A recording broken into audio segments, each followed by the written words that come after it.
A glorious autumn afternoon in Washington, D.C. Sunny skies, temperatures in the mid-60s for Game 3 of this division series with the Cardinals and Nationals tied at 1 apiece.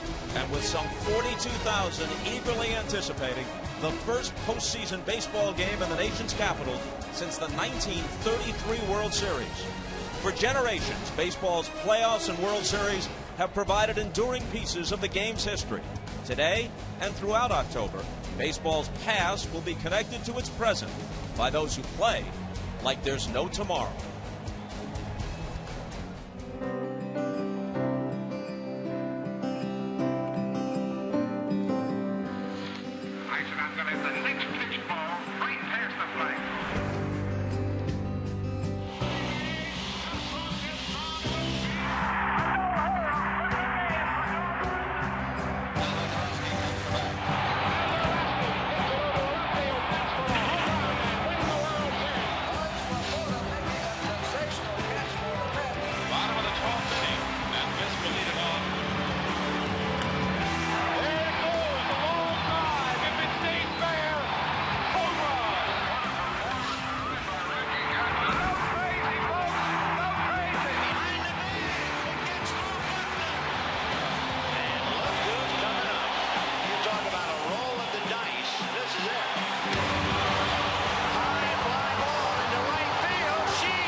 In this, their 8th season, the Nationals not only had their first winning record, they had baseball's best overall record. And today, they host the nation's capital's first postseason game in nearly 8 decades. Welcome to this MLB Network telecast presented by Geico. We are obviously in Washington, D.C., where the Cardinals and Nationals, tied at 1 apiece, will play Game 3 of their National League Division Series on MLB Network. With Jim Cotton, I'm Bob Costas. Well, having baseball's record is nice, but since the playoffs were expanded, it doesn't guarantee you all that much. In fact, since the advent of the wild card, the team with the best overall record has won it all the way through the World Series, less than 20% of the time. As the Cardinals proved last year, and it was only the latest proof, any team good enough to get into the tournament is good enough to win a best-of-5 or a best-of-7 against almost anybody. And here they are, the second wild card against the team that won 98 games, but now it's down to a best 2 out of 3. And it's a best 2 out of 3, and in my opinion, Bob, it is a big game for the Nationals. You've heard that cliche before. Today's a big one. The reason I think it's a bigger game for the Nationals than the Cardinals have come from behind. They're battle-tested. The Nationals are going against one of the best postseason pitchers in recent history. And that's why in this game, the Cardinals appear to have the pitching edge. Steven Strasburg on the shelf, not starting any of these games. Edwin Jackson, who likely wouldn't have gotten the ball any time before Game 4, gets it now for Game 3. Yeah, Edwin Jackson was with the Cardinals last year, part of their World Series run. He's got great stuff, 10-11, not an impressive record, but he has done well in postseason play. Today, his challenge against the Cardinal lineup, keep the ball down, mix up his pitches. They've got a very potent attack. You're looking at a guy just off the disabled list in September. Only 3 starts, but they're going to send Chris Carpenter to the mound because of the great postseason record he has recently. Let's look back to last September when he pitched a complete game against the Astros, a 2-hitter. That clinched a wild card spot for the Cardinals. Then against his old buddy Roy Halladay, another complete game, 3-hitter. That advanced them to the NLCS. And then in Game 6 of the World Series, the winner once again. So in this pivotal game, the Nationals send a guy who is a game under 500 for the year and is a game under 500 for his career against a former Cy Young Award winner and a guy with a 9-2 career postseason record. Jackson against Carpenter. Nats against the Cards. Back with the first pitch and the starting lineups from D.C. after this.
Here's a look at the Cardinals lineup, sponsored by Geico. Only the Brewers scored more runs in the National League this year. The Cardinals have 5 guys in this lineup with 20 home runs or more. Carlos Beltran, red hot in the season's first half, tailed off a little bit until September, then got hot again at the right time, including a pair of home runs in Monday's 12-4 win that evened the series.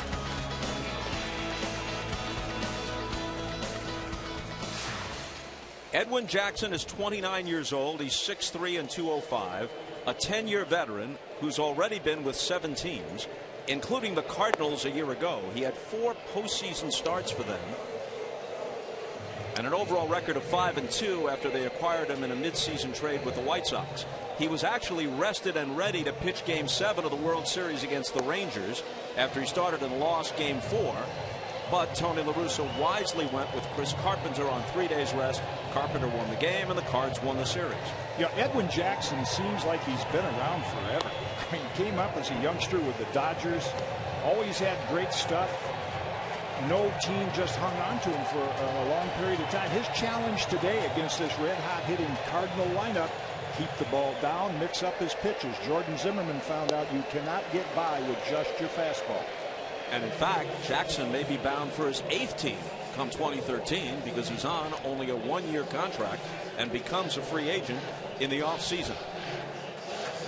John Jay coming off a huge Game 2. He had a couple of hits and made a startling catch in left center field, running into the wall at full tilt to rob Danny Espinosa of an extra base hit. He has really thrived in the leadoff spot, hitting .305 overall.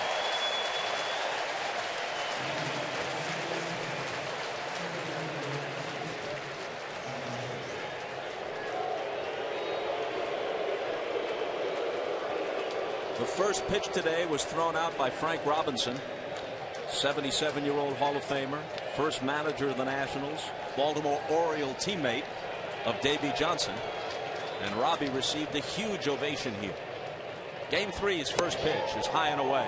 The plate umpire is Joe West, who with 34 years of experience is the senior major league umpire. It's his 17th postseason series, including 4 World Series.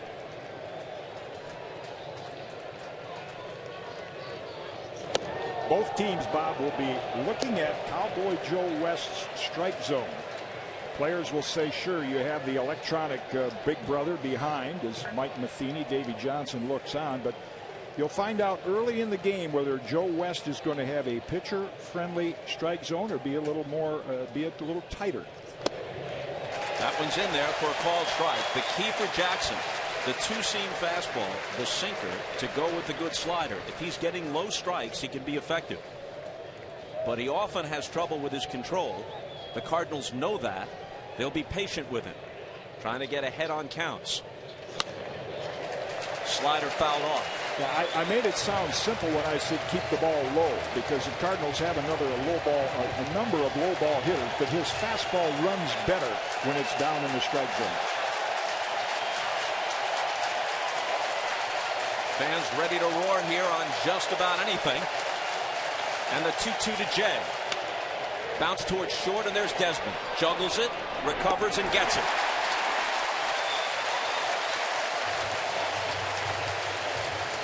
Well, let's check out today's keys to the game, powered by Ram. Edwin Jackson, we talked about it already. Not just a fastball, good control of your off-speed stuff. Nationals hitters, they're rather young, they're aggressive. They have to have patience against a veteran like Chris Carpenter. Look for those pitches, their pitch, don't chase it out of the strike zone. We found out the first few games of the playoffs, you got to avoid those critical errors. Beltran hit 2 homers right-handed on Monday from the left side against Jackson. Takes strike 1.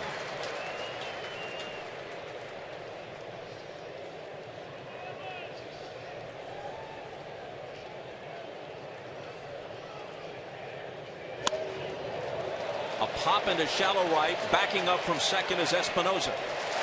Each team had trouble with the shadows in late afternoon games in St. Louis. 1 o'clock start here. Full field bathed in sunshine. No such troubles. Our kind of game, isn't it? October, like fall classic baseball. And Davey Johnson, the Nationals manager, was saying, oh, I hope it's a 1 o'clock start, because the late afternoon starts in the fall with those shadows are miserable for everybody. Fielders, hitters, umpires.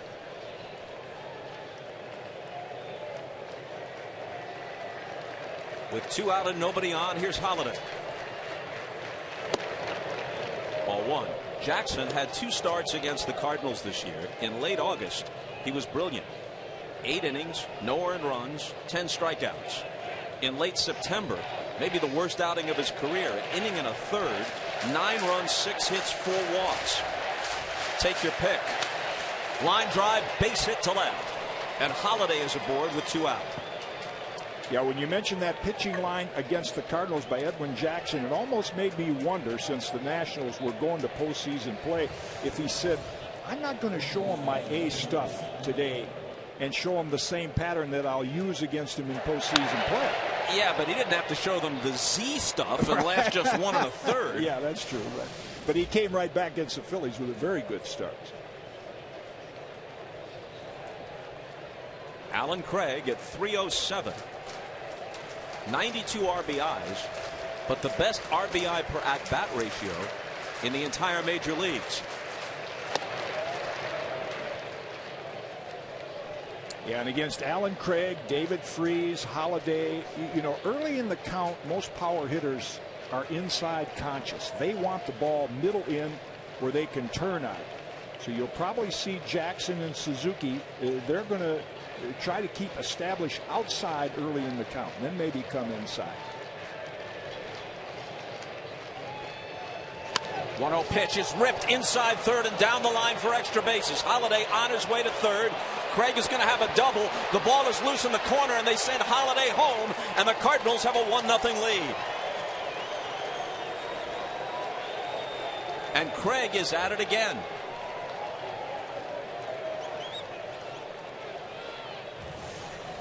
And again, it's location. Look at Suzuki's target. And then watch his glove reach back. That pitch, middle of the plate in. Alan Craig ready, rips it down the line. And now let's see what Michael Morse is able to do with it. Obviously, with 2 outs, Holliday is running hard. And we weren't able to tell from that angle whether he was able to play it cleanly as it came out of the corner. RBI double for Craig.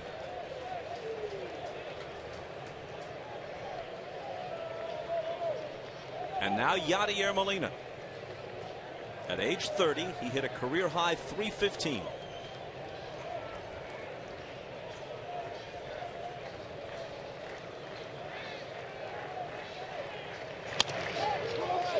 Grounded to Desmond at short. The Cardinals will score 1 and leave 1, but the RBI double by Craig gives them a 1-0 lead after half an inning in D.C.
Here's what happened on the ball that Craig hit down the line into foul territory. Morse was playing him off the line to begin with. Then it didn't carry him back out. It got stuck underneath the wall, and that allowed Holliday to score from first. Yeah, just a little space between the padded wall, the warning track, and Michael Morse thinking it might bounce toward him. It didn't. As a result, Cardinals able to score a run.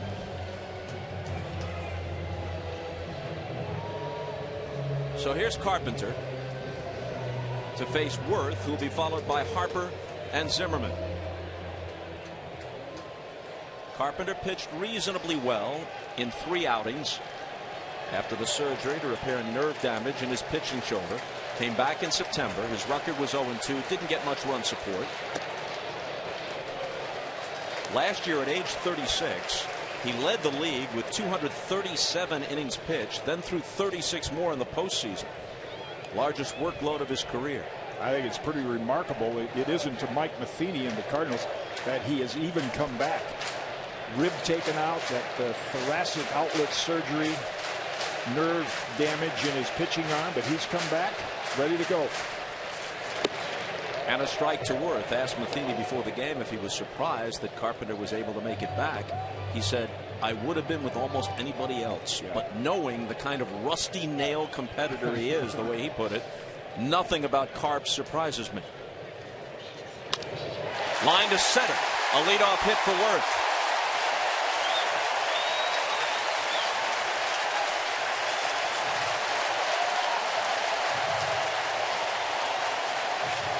Worth is at the top of this lineup. Ryan Zimmerman had been bothered by a balky shoulder. He got his third cortisone shot of the year in late June, and his numbers skyrocketed after that. Yeah, and then you look down the rest of the lineup. Adam LaRoche very quietly, more home runs than any other first baseman in the National League. Almost an MVP type year. Not quite, but great numbers. So there's your Nats lineup, sponsored by Geico. Worth with a leadoff hit. And Bryce Harper, still a teenager for another week or so. Turns 20 on the 16th of this month. Hit .270 with 22 home runs and was heating up again in the season's last month.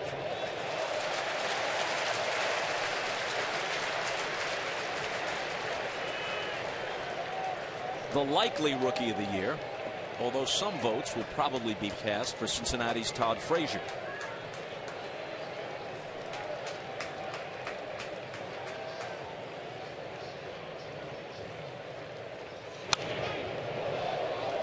One and one.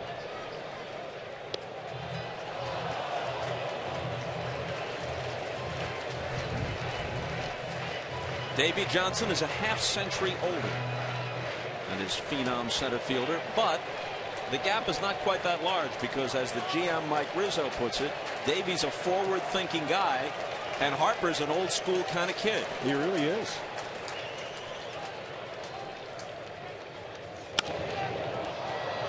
Left field, Holiday coming in, Cosma going out from short, and it drops untouched in foul ground. Yeah, Davey, quick to point out, a lot of players today, because their other interests as kids, don't follow the history of baseball like a lot of us did when we were kids. But he said Harper is an exception.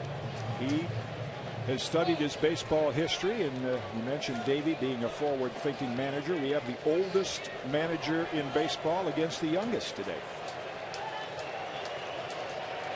Oldest manager with a young team, youngest manager with a veteran team that is the defending world champs. The 1-2 is hit deep to right, way back, not quite to the track, and it will die there as Beltran takes it. When it left the bat, 42,000 left their seats. Yeah, and being a former pitcher, you take pride in recognizing that sound. When it hits, you say, uh-oh, rub up a new one. And that sure had that sound. It got too much of the plate. Chris Carpenter trying to run it inside and catch the inside corner, but Harper barreled it up, and it sure sounded better than the results were. Comes up just a little short.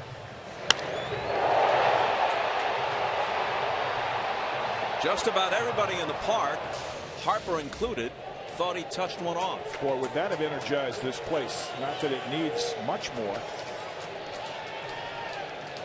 So here's Zimmerman. Strike one. On June 24th, he was hitting .218 with 3 homers and 22 RBIs. Since then, .321 with 22 homers and 62 knocked in.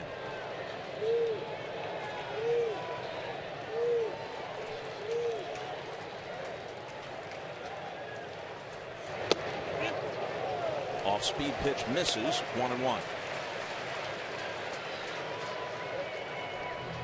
There it is. Yeah, I don't think anyone in the Washington dugout appreciates this day more than Ryan Zimmerman from the days of back-to-back 100-loss seasons.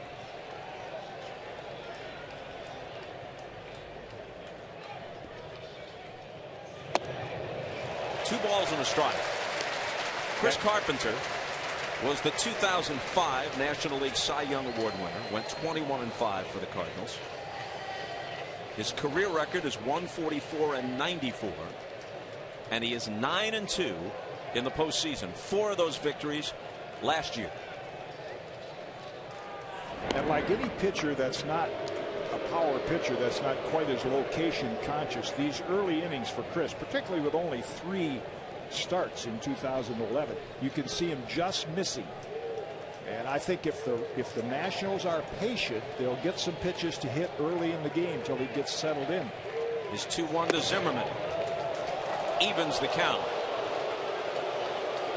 At the end of last year, Carpenter won the game that got them to the wild card. He beat Roy Halladay 1-0 in Game 5 of the division series. Won another game in the LCS against the Brewers. Then won 2 in the World Series against the Rangers, including Game 7. The very definition of a big game pitcher. Full count.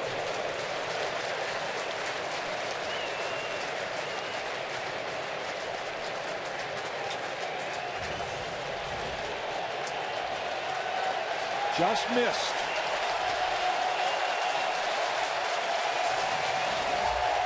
Worth, who singled to open the bottom of the first, leads away.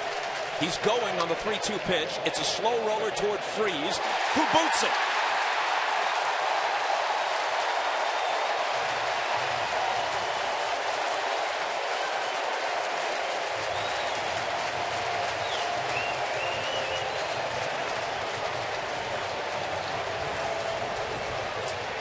Well, David Freese, I don't know if the ball got underneath him a little bit. You know, you'd like to field it out in front, and he just maybe took his eye off it, tried to trap it in the glove before he had it. I mentioned in keys to the game, avoid critical errors. Teams are going to make errors, but it seems like so far in the playoffs, when they're made, other teams cash in on them. And boy, what an opportunity for the Nationals right now, with probably their most dependable clutch hitter in the batter's box. RBI spot for Adam LaRoche, who knocked in an even 100.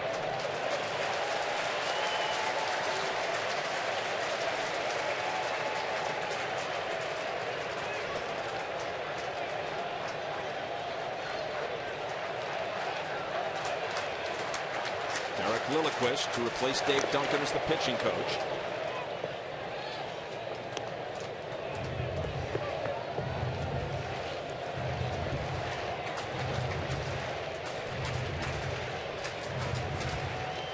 Mike Matheny told us before the game that 6 innings would be just great as far as he's concerned from Carpenter today, all things considered. Plus their bullpen is set up with Mujica, Boggs, and Mott to go 7, 8, 9. 2-1.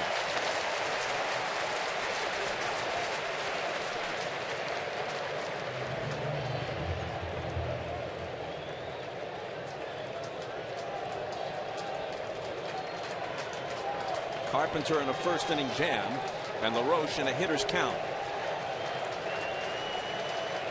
Worth away from second. Zimmerman from first as LaRoche steps out. And now Molina to the mound, and Matheny, a former catcher himself, told us before the game that as a first-year manager, Molina has taken so much pressure off of him because of his understanding of the pitching staff and his rapport with all the Cardinal pitchers. Like having a manager on the field. That trip to the mound there could have been watching Worth on second. Would he have been trying to tip off location, change the signs, or just maybe to discuss how they'll go at LaRoche? 2-2. You know, you get a veteran base runner like Worth, and these two teams play one another quite a bit, that if they can look in, if a hitter would love to know location, you can't protect both halves of the plate at the same time, but if they know the pitch is going outside or if it's coming inside, big advantage for the hitter. Another full count.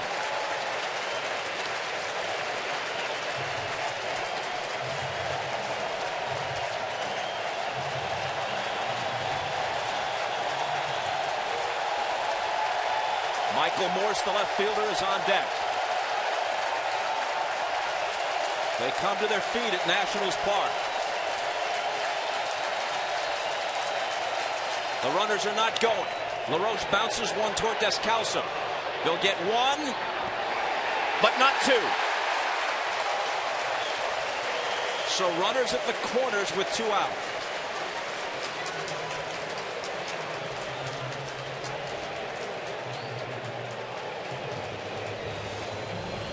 Descalzo, just an instant. You could see him gather the ball. He didn't quite pick it cleanly and deliver it to Cosma, and that's all it took for LaRoche to just beat the throw by that much. If he feels it cleanly, makes the exchange to Cosma, they get two. One of those subtle little things in baseball. Doesn't show up in the box score, but Descalzo, no. Boy, if I caught that out in front cleanly, we'd have been out of this inning. Here's Michael Morse, who hit .291 with 18 homers. When you're 6'5" and 245 and put together the way this young man is, you can understand why his nickname is the Beast. Yeah. And you can see how Molina and Carpenter with that pitch, I think, especially early in the count, they will try to tantalize him and tease him with pitches out of the strike zone away from him.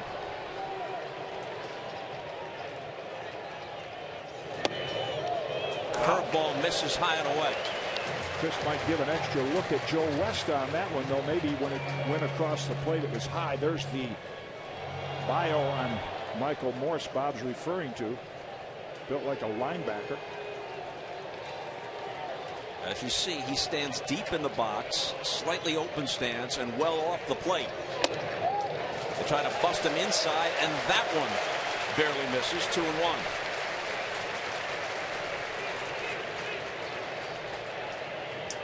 Not good numbers for the Nationals. In fact, I don't think a lot of teams have exceptional numbers because you're seeing good pitching here in the postseason.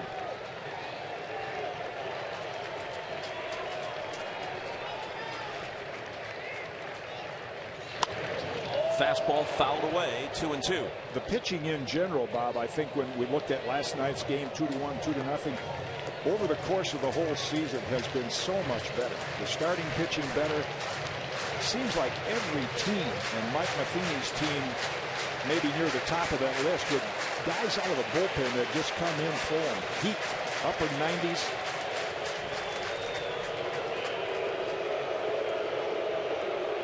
Jason Mott, I call him Bruce Jr. He looks a little bit like the reliever that helped pitch our team in '82 to the World Series, Bruce Sutter, that menacing looking beard. 2 on, 2 out, the 2-2 pitch. And a curveball bounce foul. Well, if Carpenter can get out of this before he's really found a groove, he'll breathe a sigh of relief, because he is just trying to find it now, and the Nationals have a shot at him. Yeah, if he gets out of this, he'll probably say, wow, this was a good inning for me. I got to throw all my pitches, and I got loose. A warm-up inning for him. Here's his 25th pitch of the first. And he strikes Morse out with it. And the Nationals leave 2. After 1 in Game 3. 1-0 St. Louis.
This MLB Network telecast is presented by Geico. 15 minutes could save you 15% or more on car insurance. Visit geico.com for a free rate quote. And sponsored in part by Gillette. Great things start with Gillette. And Mazda. We believe if it's not worth driving, well, it's not worth building. A montage of chief executives throwing out first pitches. Good combination of righties and southpaws. David Freese, last year's NLCS and World Series MVP, starts it on the Cardinals' second.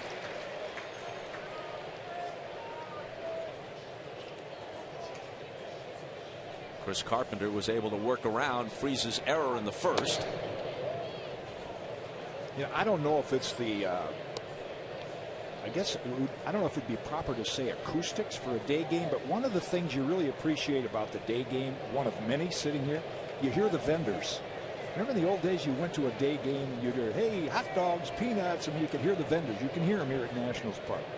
Not a lot of rock music going on. This one is ripped to left. It'll drop for at least a single. Let's see if Freese wants to try for two. He's on his way for a double and in there standing.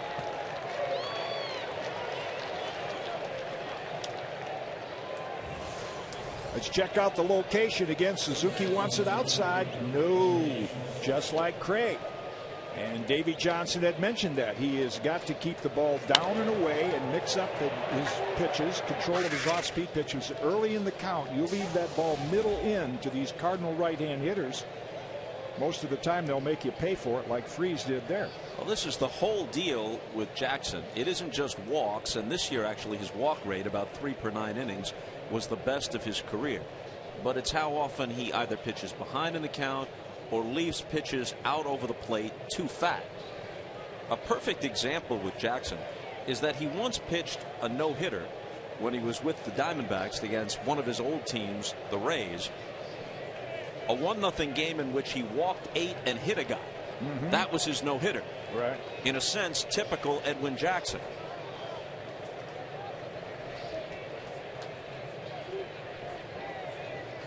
Descalso, robbed of a home run in Game 1 on a leaping grab by Jason Worth. Hit one where no one could catch it in Game 2.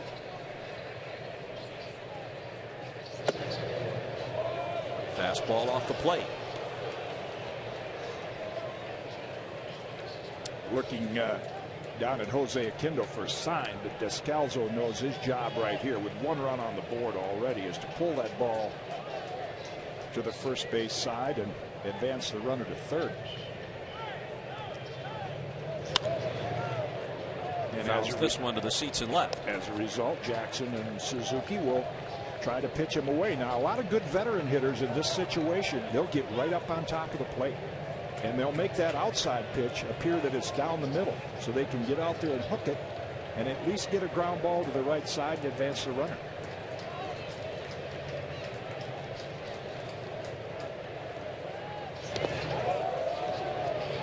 That one's blocked by Suzuki, who has done a good job behind the plate in this series, saving his pitching staff several wild pitches already. Well, I have watched him behind the plate, and he was trained well. I know Bob Brenly, a former catcher, doing the games on TBS with Dick Stockton. We saw that game and watched how Suzuki, his body, the way he can shift his body over and keep the ball in front of him, very impressive.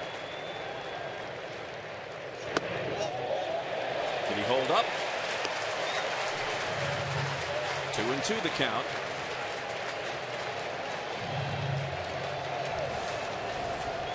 Boy, and that's a pitch. I mean, it's out of the strike zone, but that's a pitch, not a fastball, where he could get some of the bat on it and pull it. That's what he's trying to do right here.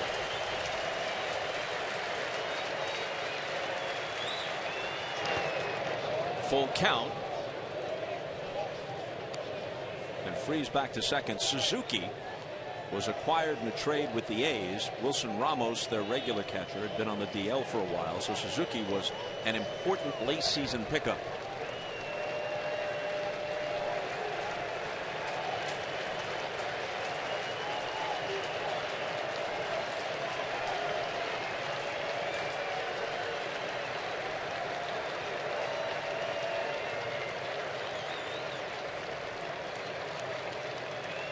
Jackson checks Freese and works to Descalso. who lines it to left center field, and it falls in front of Morse. Freese is going to stop at third, and the Cardinals have 2 on with nobody out. Well, let's check out the Nationals in the field behind Edwin Jackson. Out in the outfield, beast Michael Morse and Bryce Harper in center. Jason Worth over and right. Gold Glover Ryan Zimmerman at third. It's very slick up the middle with Ian Desmond and Danny Espinosa. Adam LaRoche at first.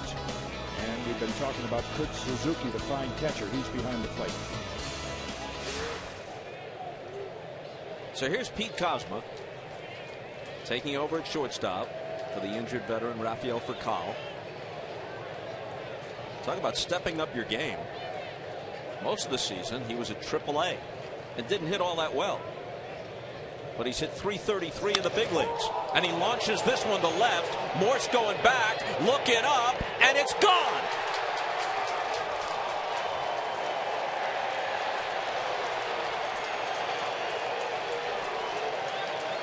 The big leagues apparently agree with Pete Kozma. In 72 at-bats during the regular season, he had 10 extra base hits. 2 of them homers, and he hit .333. And here, he puts the Cardinals in front 4-0. We've been talking about their 2 through 5 hitters with Beltran and Holiday and Freese and Craig, and here comes Pete Kozma, a guy the Cardinals didn't even plan on. And again, another fastball, middle of the plate in. You can throw strikes, but they have to be in the right place, and that was a no-doubter. What a big blow for Pete Kozma, and gives now Chris Carpenter a 4-run cushion.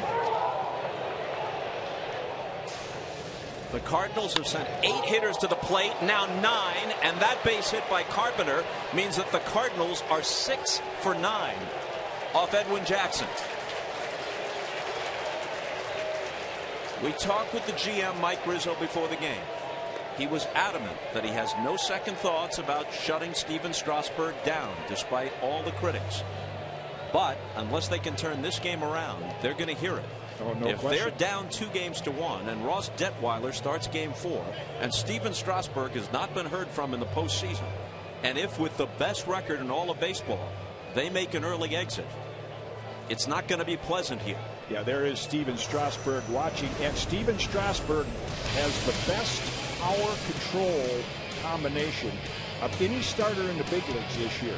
In addition to those numbers, you see the strikeouts and innings pitched. He strikes out more hitters than he allows base runners.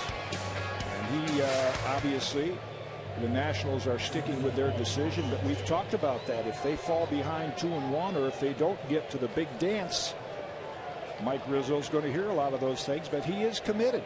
He has stuck to it, and he has no second thoughts about it.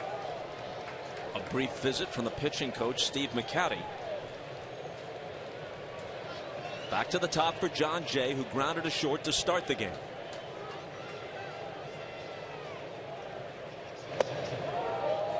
Ball 1. Jackson was 10-11 for the year. But in his 31 starts, the Nats were just 12-19.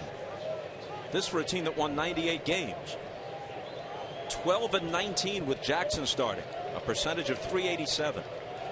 86-45 when everybody else starts, a percentage of .656. Yeah, and no disrespect for, you mentioned Ross Detweiler tomorrow. I love the arsenal that Ross Detweiler has. A left-hander out of the St. Louis area, hard thrower with a good sink, and no question he's an outstanding pitcher. But boy, if they go out early, they will scratch their heads and say, what would have it been like if we had Steven Strasburg pitching a game or two? And they begin to stir in the Nationals' pen much earlier than Johnson and McCatty would like. The 2-0 from Jackson to Jay. Breaking ball, hit down to first. LaRoche fields it, gets the force, back to him, double play. And boy, did Jackson need that.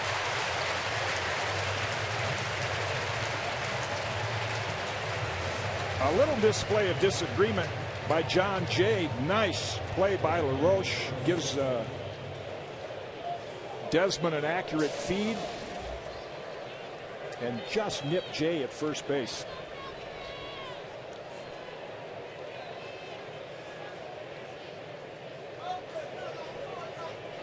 So here's Beltran, who popped to second in his first at bat.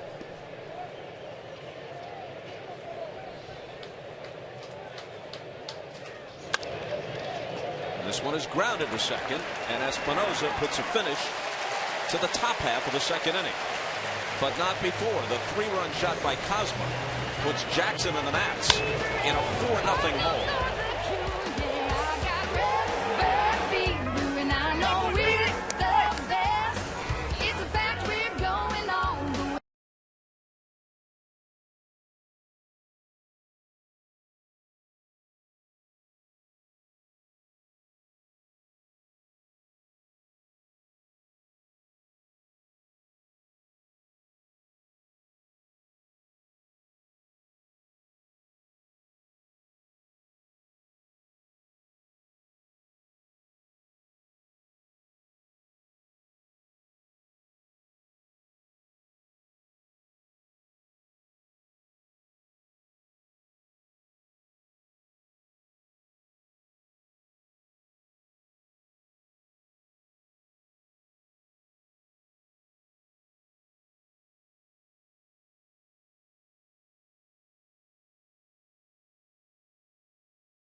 Four Division Series games today and tonight. This one on MLB Network. The next two, Giants and Reds, Orioles and Yankees on TBS. And then it concludes at 9:37 Eastern Time with the Tigers and A's on TNT.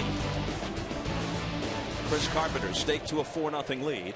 Will face Desmond, Espinosa, and Suzuki in the bottom of the second. First time for the national audience to get a look at this young man. He's become, you don't want to stretch it and say he's there yet, but he is to the Nationals what Derek Jeter is to the Yankees, the way his teammates rave about it and the improvement he's made. The only shortstop to slug better than 500 in the major leagues this year.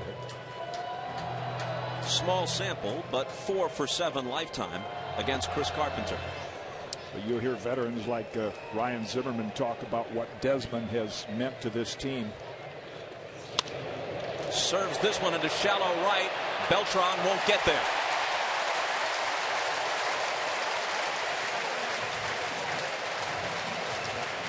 Sam Ryan is with us, and she's got some information on Chris Carpenter. Sam? Yeah, Bob, earlier you guys were talking about the thoracic outlet syndrome that Chris Carpenter had, that so-called season-ending surgery. Not only did he have a rib removed, he told me he had 2 neck muscles removed. But interesting fact, he told me that Matt Harrison of the Texas Rangers had a similar surgery a couple of years ago and was back to throwing within 2 months. So essentially, he said that got his clock going. He said he heard 2 months and said, I have to beat that. And that's just an example of that big game pitcher, warrior mentality that Chris Carpenter brings to the mound, guys. Thanks, Sam. Espinosa fouls the first pitch back. There are the numbers on the switch hitting second baseman. Yeah, 4-run lead with several teams. You might, if you're Mike Matheny, you might say, well, boy, that's a nice cushion. But both of these teams, we often use the term American League type teams, lineups, because in the American League you have a designated hitter. So you've got some guys who hit a lot more home runs, extra base hits, and both these teams are capable of that. The Cardinals have had kind of a feast or famine attack.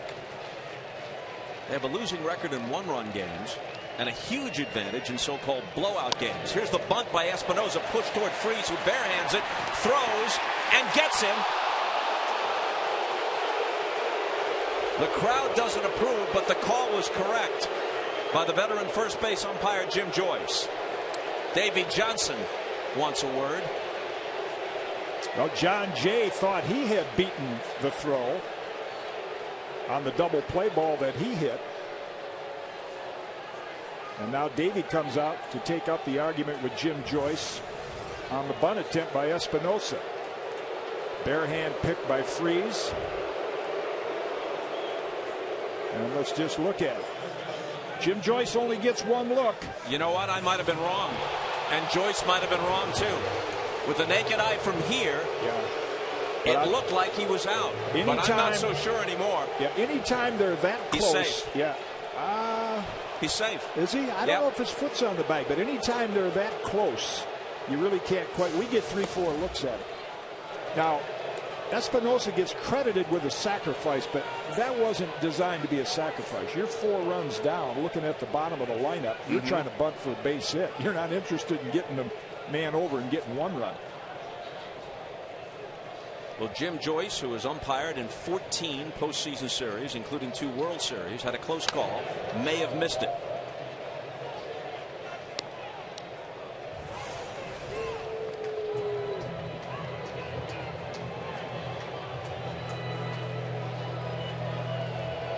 Yeah, sure looked from that angle. Yeah, and Espinosa signaling he called himself safe. Joyce punched him out.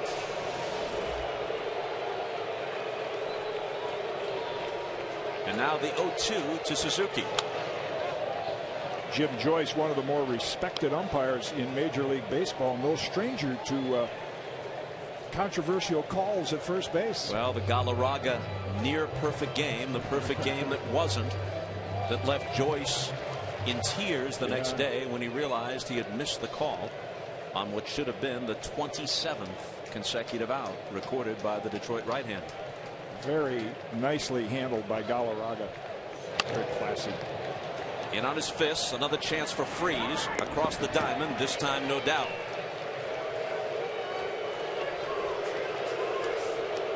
Now, no sooner we talk about it in our crack crew, they come up with it. Here it is. Would have been 27th out.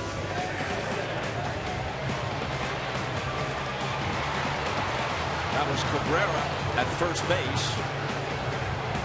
Ranging for the pickup. Galarraga covers. He's got him. Yeah, the neat thing, Galarraga smiled about it. I mean, can you imagine? You think you pitched a perfect game, he misses a call, and you're able to smile about it and say, hey, there's bigger things in life. Here's Edwin Jackson, who's a good hitter. Career 200 hitter. 228 this year. Terrific all-round athlete growing up in Georgia. Played football, basketball, actually drafted as an outfielder in baseball before turning to pitching. So he can swing the bat and maybe help himself here.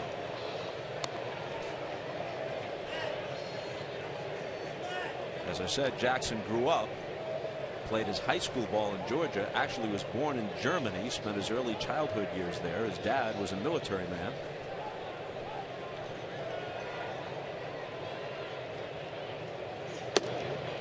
One and two.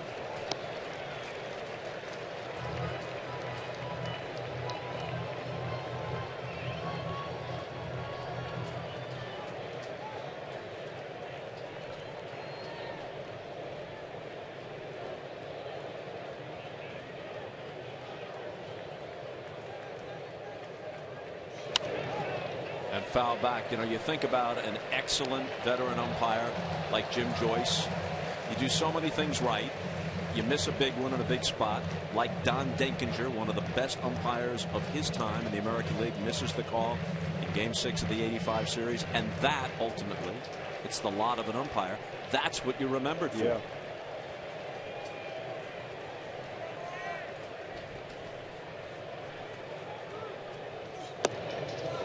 Two and two.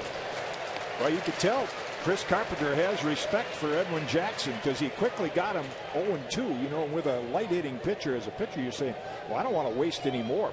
Here it is. But he's very cautious about making a good pitcher's pitch against Edwin Jackson.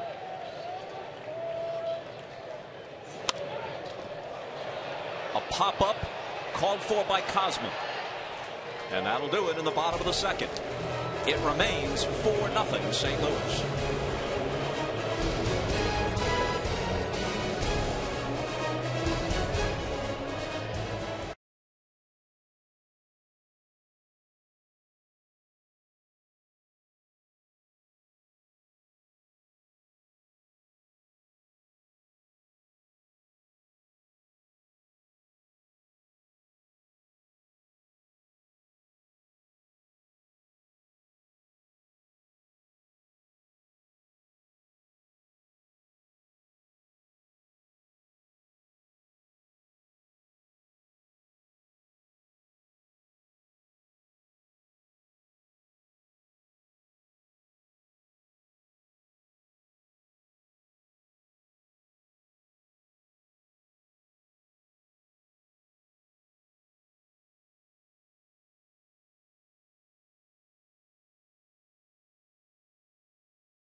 Rangers a strike away from winning it in both the 9th and 10th innings. Freeze hits it in the air to center. We will see you tomorrow night.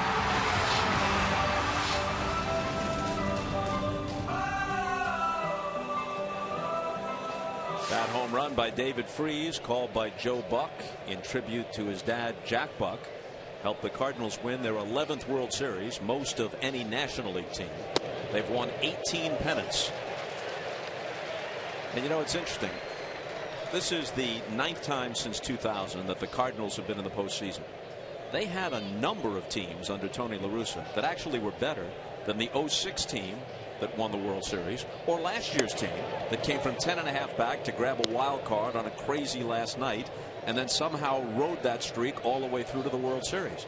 Yeah, some think, what is it with the Cardinals? Do they just all of a sudden turn it on? But it is not necessarily the team with the best record. It's the team that plays the best. Sharply hit by Holiday, leadoff single, his second of the game. I would think maybe one or two more of those, and Davey's going to say, well, Edmund doesn't have his command of his fastball. Isn't really getting much chance to throw his breaking pitches because the Cardinals are are teeing off on the fastball. So I would think that bullpen will be up again soon. Bring this up not to harp on it, but it is a significant factor in this series. In talking to Mike Rizzo, he said, look, Steven Strasburg had 27 starts, and 13 of them we sent him out on long rest, 5, 6, 7 days, sometimes one time almost 2 weeks before and after the All-Star game. Here's Alan Craig, whose RBI double started the scoring for the Cardinals in the first, and we just felt that we couldn't jerk him around, start him in May, put him on the disabled list, work him in out of the bullpen. We just couldn't do it. We were going to get to 160 innings, and that was going to be it. And no matter how this postseason turns out, I'm not going to second guess my decision or the organization's position on Steven Strasburg. But as Jackson gets knocked around here in Game 3, you know what a lot of these 42,000 are thinking in this ballpark. For whatever it may be worth, Strasburg had one start against the Cardinals. It came here in D.C. on September 2nd. 6 shutout innings, 9 strikeouts, 2 hits. And that Strasburg's just like the real one, a spectator. The 1-1 to Craig.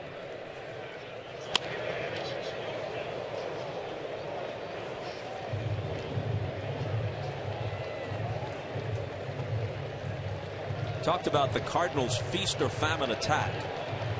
Counting their 12-4 win in Game 2 of this series, they're 32-17 in games decided by 5 runs or more, but 21-27 in one-run games and 6-12 in extra inning games. Nobody better in those categories than the team that'll play tonight against the Yankees, the Baltimore Orioles.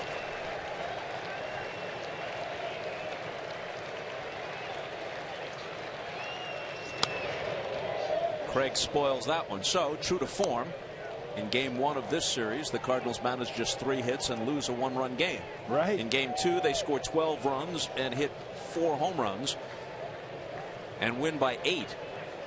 They scored 10 or more runs 17 times this year, most in the National League. Second in the majors to Texas's 18.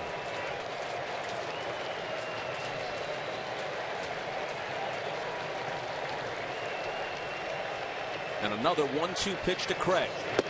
Struck him out. First strikeout for Jackson. That may be the best pitcher's pitch that Edwin Jackson has thrown today. See, there's the pitch down with some movement to Craig, maybe about 10 feet in front of the plate. It looked like it might be knee high, and it had that good late movement to it.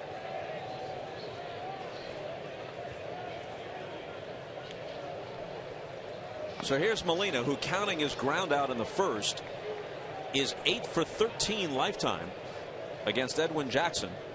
2 of those 8 hits, home runs.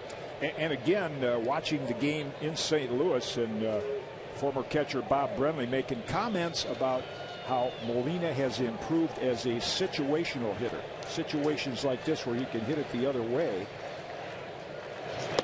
You know, there's a time to look for a pitch and drive it, and what I think makes Javier Molina a dangerous hitter here, kind of like Pudge Rodriguez was in his prime, is he can use the whole field. So if Matheny would opt to start the runner, Molina's the kind of guy that can poke it the other way. And Yachty might be baseball's best defensive catcher since Irod. Yes.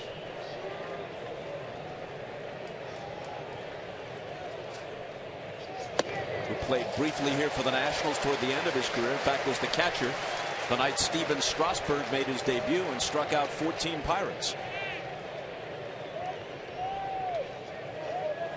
300 hitter.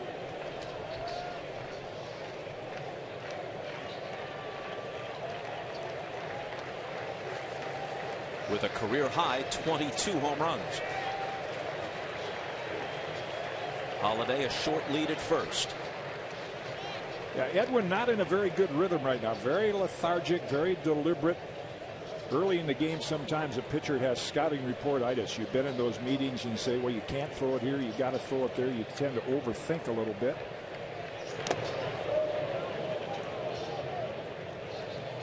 As the expression these days is, Mike Matheny used it, we want to see how the ball's coming out of his hand. You know, if you're nice and loose and relaxed like you're playing catch with your buddy in the neighborhood and the ball comes out of your hands, got a little nice rotation to it, late bite, and Jackson has not had that yet except for the pitch to Craig.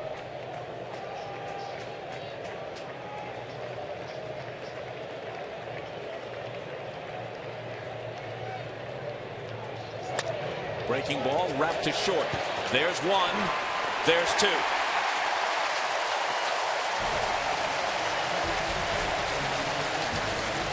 Holiday's leadoff single goes to waste for the Cards, but they lead it 4-0 in the middle of the third.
Check out the MLB Pre-Play app to predict the outcome of every play of every game live this postseason. Earn points with correct predictions, chat with other fans, and win prizes on MLB Pre-Play, the official prediction game of Major League Baseball. Download for free now on your iPhone and iPad.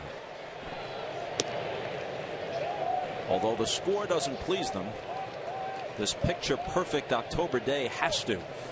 The fans here, 42,000 of them at Nationals Park, for the first postseason game here since the New York Giants beat the old Washington Senators in Game 5 of the 1933 World Series at Griffith Park. Jason Worth lofts one to shallow right. Here's Beltran toward the line, and he has to make a running catch. That ball was tailing away from him, and it appeared in fair territory as he lunged to take it about shin high. What a great play.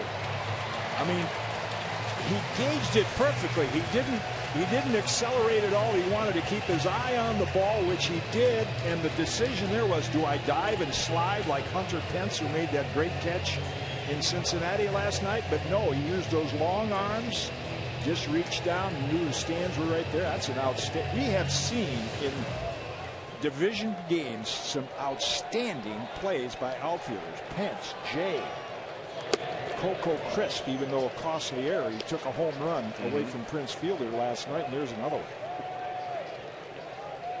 Ball one to Bryce Harper.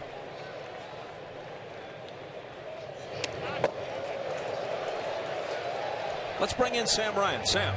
Yeah, Bob and Jim, if you take a look at Bryce Harper and his eyes in particular, he's wearing red tinted contact lenses. Almost looks like something out of the Twilight movie. They're basically sunglasses. I'm told the outfield here at Nationals Park, the sun gets pretty intense for day games. And if you remember, Ryan Dempster used to wear those back when he was with the Cubs, but he's wearing those red tinted contact lenses. A little freaky looking, guys, isn't it? Yeah, I thought maybe he just wore them to be color coordinated with his uniform. But if you asked him, is that a freaky thing to do, he might say, hey, that's a clown question, bro. Yeah, right. Just Bryce being Bryce. He is some talent, and Davey does such a great job of just not putting any reins on him. Let him play with that youthful exuberance. Left center field, Holiday and Jay, and it's Holiday. You know, I asked Davey before the game, did you say anything to Bryce Harper when in game 2, almost back to back, he hustled a single into a double, but then tried to advance to third base on an errant throw from Holiday in left field when his team was down 4 runs? He said, no, that's just the way he plays. He and I have an understanding. I don't want to put any kind of shackles on his exuberance, his instincts. He's getting better and better about understanding game situations and also understanding that major leaguers are a different kind of competition than the competition he dominated at earlier stages of his career. So sometimes he has to be careful. Zimmerman hits one to right, and this time Beltran cannot get there. So it's a 2-out hit. Yeah, I thought Davey made such an interesting comparison there going back to Harper. He said he's used to playing against junior college players that wouldn't make the kind of plays that they made on him in St. Louis. But now he's with guys in the big league, and they make those plays, and he's learning them. Well, he served notice after Cole Hamels kind of welcomed him to the big leagues because some people didn't like Harper's swagger for a teenager. So Hamels admittedly plunked him on purpose. So Harper goes to first. Later in the same inning, winds up at third. Hamels throws a little lazy pickoff over to first base, and Harper takes off and steals home. And everybody, including Hamels, said, fine. Yeah. Yep, you proved yourself. We respect that.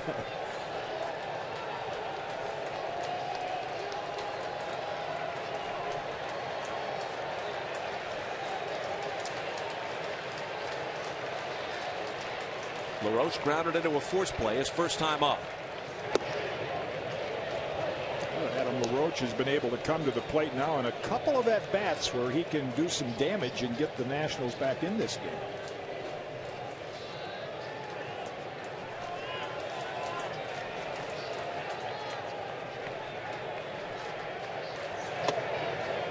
Down and in. A ball and a strike.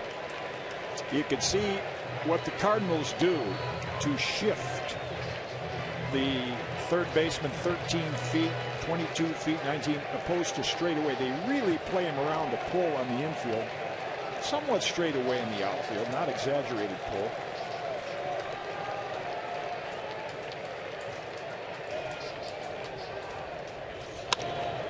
Well hit. Right center field, but Jay will track it down. No runs ahead, a man is left. Through 3, Carpenter has a 4-0 lead.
This MLB Network telecast is sponsored in part by the MLB Authentic Collection. Celebrate your team's postseason berth by gearing up in the new 2012 postseason side patch cap and 2012 postseason hoodie. Find it all at MLBshop.com.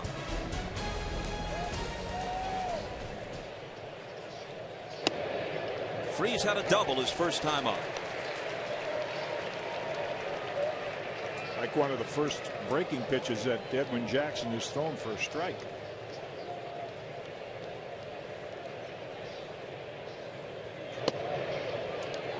You mentioned the hoodie and the equipment, and boy, was it a shock for me breaking in this city in 1959 when there wasn't much to get excited about, to see the number of people in D.C. walking around with their Nationals gear on. Well, you were part of those Senator teams about which the cliche applied. Washington, first in war, first in peace, and last in the American League. And just when they were putting together a good young team, Killebrew and Allison and yourself and Camilo Pascual, that's when they up and moved to Minnesota and became a contender, and immediately an expansion team named the Senators replaced them. Right. That team eventually became the Texas Rangers, and while they never did much during the 60s and early 70s in the standings, they did have Frank Howard, and they who had led Ted the American Williams League for in a manager homers. briefly. Yep. And Ted went with them to Texas. Yeah, they had Frank Howard, the Capital Punisher, they called him. Check swing by Freese.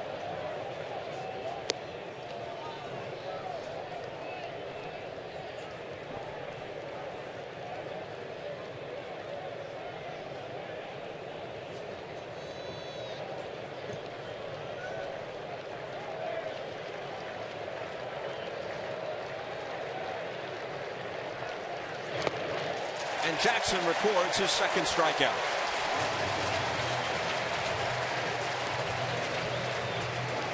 He's getting organized now. I don't know how much longer Davey can go with him. He's due to hit fifth next inning, but you know, the mistakes he made early on cost him 4 rounds. Now suddenly look at the pitch to Freese. Gets ahead, breaking ball, gets him to chase it out of the strike zone. Never got himself in that position the first time through the batting order. Cardinals took advantage of it. Descalso singled and scored back in the second inning. Rode home on the 3-run homer by Pete Kozma, who's on deck. If the Nationals don't come back and win this game, they'll be pushed to the brink in a best-of-5 series. Since the advent of the wild card, the team with the best record in baseball in a given season has won the World Series only 3 of 17 times. That's just under 18%. Wow. On average, the World Series champion has won about 95 games, just shy of 95, 94 and a fraction. While on average, the best team in baseball in any given year has won 102. Descalso gets under one, lofts it to deep right. Worth goes back and takes it in front of the fence.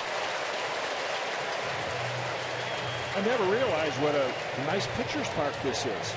You know, that ball's gone in a lot of parks. Yankee Stadium, it's 30 rows deep. Yeah. Well, that's almost like the Sports Illustrated jinx on the cover. What you say, you don't want the best record in baseball. 335 out there at the just inside the foul pole. Here's Kozma, who drove one out of here to left, a 3-run homer in the second. And he takes a strike. It's 336 down the left field line here, 335 to the corner and right, 370 to right center, 377 to the gap in left center, and 402 to straightaway center field. It's one of the more. There's Kozma's home run, and speaking of dimensions, there's a pitch way inside where he could barrel it up and turn on it. Talking about dimensions, the longest home run in this city was at Old Griffith Stadium by Mickey Mantle off Chuck Stobbs. And it was 350 down the line. But the ball was measured at 565 feet. There's a bit of mythology attached to it, and exactly how accurate the measurement was is open to debate. But what the heck?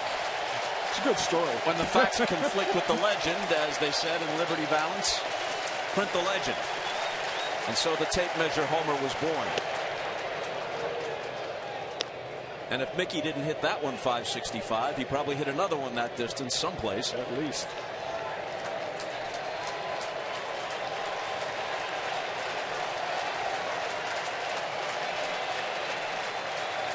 The 2-2 to Cosmo. Runs the count out full. This again is one of those at bats as a manager. If you're Mike Matheny, you say, boy, you'd love to see Cosmo just get on base. Ozzie Smith did such a great job for us in 1982, clearing the pitcher. You know, you get on base right now with 2 out, you get the pitcher. That means that even if Carpenter doesn't get a hit, you lead off with your leadoff hitter. Well, that won't happen. 2 strikeouts in the inning, 3 in the game for Jackson. The question is he getting it together too late?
Welcome back to this MLB Network telecast presented by Geico with Jim Cobb and Sam Ryan, Bob Costas in Washington, D.C., where the Nationals come up in the 4th, down 4 to Chris Carpenter and the Cardinals. In one sense, the Cardinals must feel at home. The stands are a sea of red, just like it always is at Busch Stadium.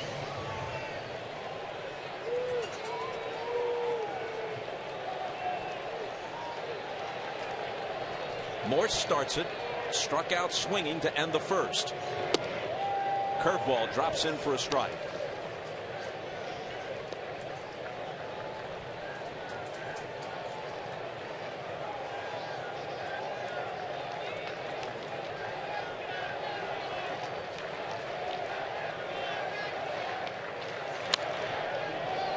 Fastball skied into foul ground.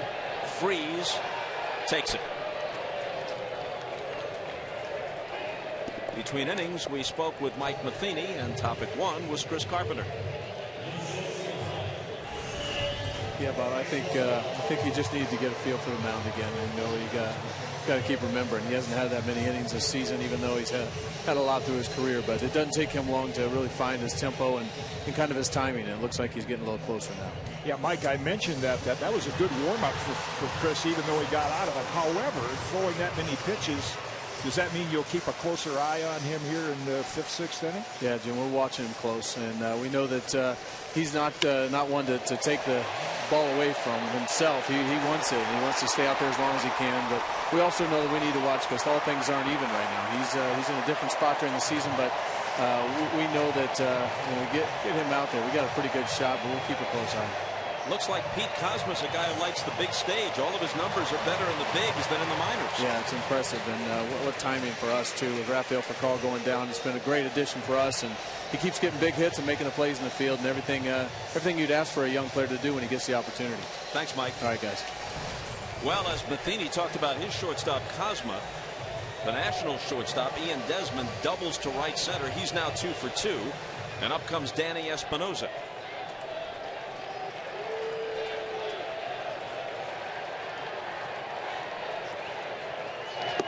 As Desmond stands at second, he's 6 for 10 in the series. Coming into his own as a true star following the season that saw him hit .292 with 25 homers.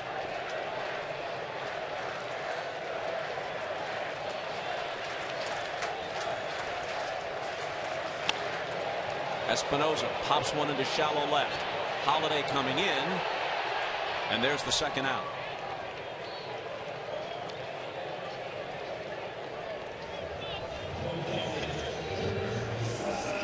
Nationals getting action in their bullpen because should Suzuki get on, certainly David Johnson's going to go to his bench. Maybe Chad Tracy and pinch hit for Jackson. Looks like Roger Bernardina has moved into the on-deck circle, another left-hand hitter.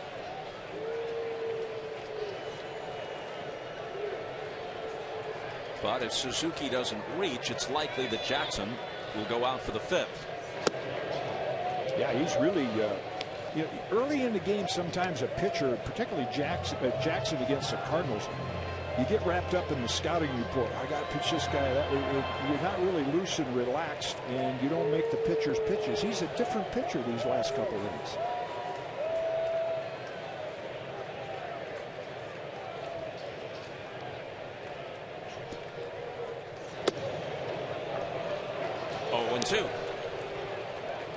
Like Mike Matheny said, you give Chris Carpenter a little time to get used to the mound and the fact that he hasn't pitched much, and he begins to get a little sharper, and that's certainly true in the last couple innings for Chris.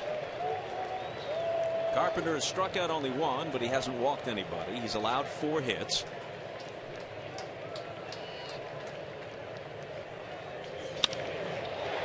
Hits solidly to center. Back goes Jay, shading his eyes against the sun and making the catch.